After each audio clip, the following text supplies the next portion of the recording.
Hi everyone, this is Paul Cooper with Totes and Notes, and I'm bringing you your 11th Note Nugget Minute.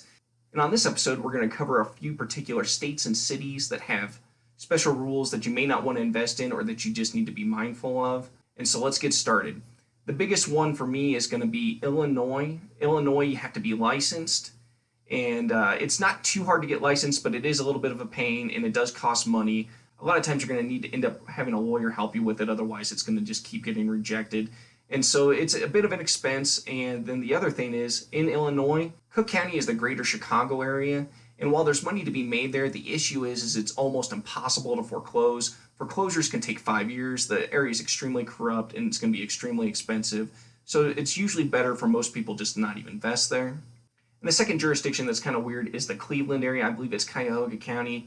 That entire county, what they're starting to do is they're starting to make investors be responsible for completely updating properties and getting them up to modern code, which could be good in some cases and bad in others. So you may inherit a property that's completely in good working order, and now you have to do $30,000 worth of renovations to get the electricity or the plumbing up to the new standards, even though that the current system in the home is fine. And so it's just getting really expensive, and a lot of these cities are trying to find ways to make investors pay for it. So I'm not even going to bother with that area. The next potential issue that you'll run into is Georgia. The state of Georgia you need to be licensed in. Georgia is nice just because there are some good cities there with decent values, and they have a very quick foreclosure timeline, but you can't invest there unless you're licensed. Find someone who's licensed to partner with you, or you're investing directly into a self-directed IRA. Currently, with a self-directed IRA, you can invest in Georgia, but you need to be careful because these laws are changing fairly quickly. The next potential issue you're going to see is the state of Kentucky. Again, there's not a lot of high values in that state if you're outside of the major cities, but the main issue is they need you to be licensed and bonded, and it's $1 million bond, and so it's just not going to be worth it for most people. So unless you're going to invest in Kentucky in a big way and do some commercial or something, just stay away from it because it's not going to be worth the hassle of getting the license and the bond. The next state we're going to talk about is North Carolina, and North Carolina is a really nice state.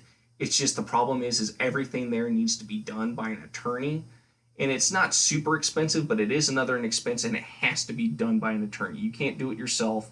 It has to be done by an attorney, so just be mindful of that, especially when you're buying it from people. They may do the paperwork themselves and give it to you, and you're going to have to send it back to them and tell them to have an attorney do it. The next state we're going to talk about is Ohio. I've invested pretty heavily in Ohio, but they're starting to require people be licensed there to foreclose on a mortgage. You're still good for CFDs currently, but for mortgages, you're going to need to be licensed. Again, it's not super hard, but it is a pain, and it does cost some money. So it's one of those things, if you're going to do Ohio, make sure you commit and do more than just one investment. You actually make it worthwhile to get that license in that state. CFDs are still fine, but a lot of those Great Lakes states and across the country, they're starting to change the laws on CFDs.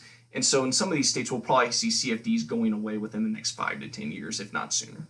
The next states we're going to talk about are Washington and Oregon. Both of these states are very anti-investor friendly, and so it's going to be very hard to evict people from the properties or to foreclose on them. So just be very mindful of that you could have a huge fight on your hands. So if you're going to buy properties in that area, you need to specialize and really know the laws and get yourself a good attorney and make sure that the values are built into the home and that you're buying at a good discount.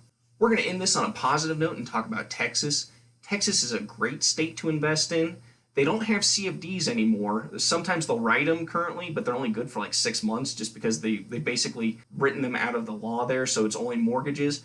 However, if you were to buy a CFD that I believe it's prior to 2005, then it would be grandfathered in because that's when they changed the law. But just be very careful.